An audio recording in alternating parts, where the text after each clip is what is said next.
Presently, central banks are printing money all over the world. So, here's a concern. We're taught from an early age that money is scarce. We should study and work for the rest of our lives to acquire it.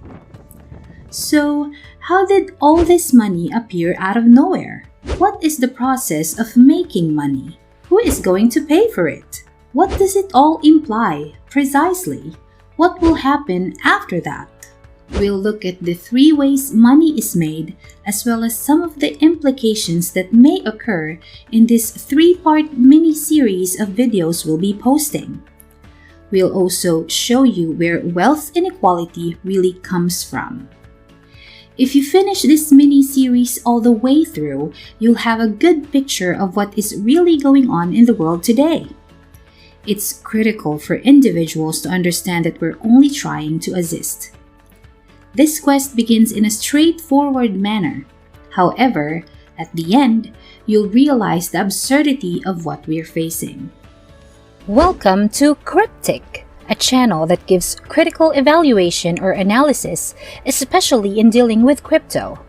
Everything regarding money, finance, investing, cryptocurrency, and blockchain-related topics, including ICOs, NFTs, and yield farming. The first category of money is that which is issued by the government.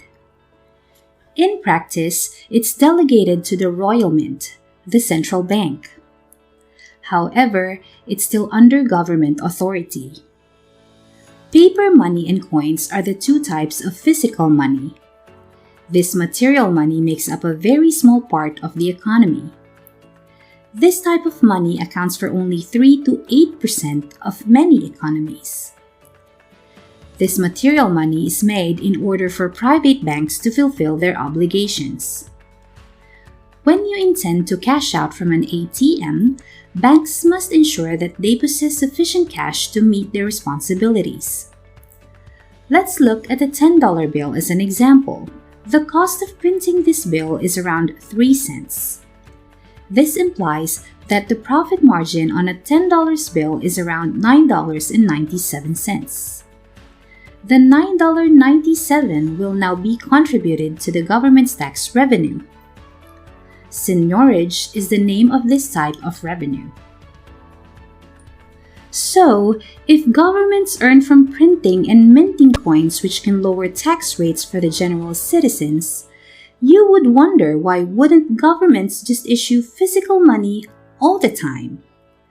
Politicians are the key reason why governments do not generate the majority of money. Politicians and lobsters! There may be a major conflict of interest if the politician in charge of the administration could manufacture money at will. There will be a strong desire to continue printing in order to fulfill campaign pledges or fund wars. Excessive printing would theoretically undermine the currency, resulting in catastrophic devaluation. The more money in circulation, the less valuable it is. That certainly is a crucial factor. For instance, suppose there is a huge inflation and the typical Joe has $1 million. However, that $1 million can only purchase an apple. What is then the real value of $1 million? Inflation is the decrease of money's buying power as time goes by. When inflation runs out of control, money loses its value. Argentina, Zimbabwe, and Venezuela are 3 recent examples of hyperinflation. This animation clearly depicts how quickly inflation may spiral out of control. You have no idea what's going to happen. As the rate of inflation rises, people lose interest in the currency. Several residents in Venezuela are even utilizing money to make purchases and draw pictures on, since it's not worth anything any longer. Money can be thought of as a metric for measuring values, as an extremely elastic metric that can shift, depending on the amount of it there is. So, if you think this video has clarified some things for you, please consider liking it and clicking that bell button to be notified of our new videos. Also, you might want to consider subscribing to a newer channel like us. It'll really help us out. Back to our video. Come, subscribe. Gold has been the standard of value for thousands of years. Gold served as a structural anchor, maintaining the money supply under control and governments accountable. However, in the year of 1971, President Richard Nixon declared that the US would no longer exchange dollars to gold at a set rate. Money as a metric of value has become more elastic since that time, because the US dollar operates as a reserve currency for all other currencies.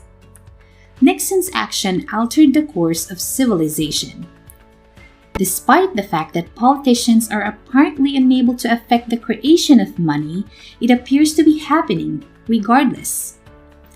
As we'll see in the next episode, this could cause issues. To summarize, the government creates material money in the form of bills and coins. Only around 3% to 8% of money is made in this manner. The revenue from that physical money is known as signorage. This revenue is beneficial to both the government and the taxpayer. It lowers the government's debt and lowers the burden on individual taxpayers. The government's failure to produce more of this money is due to a number of factors, like politicians' agendas and the danger of inflation. Acquired a lot of knowledge from this? Check out our other relevant videos from our channel. Also, please share this video with your friends and family members. Don't forget to subscribe and click the thumbs up button on this video. Until next time for our part 2 of this mini-series.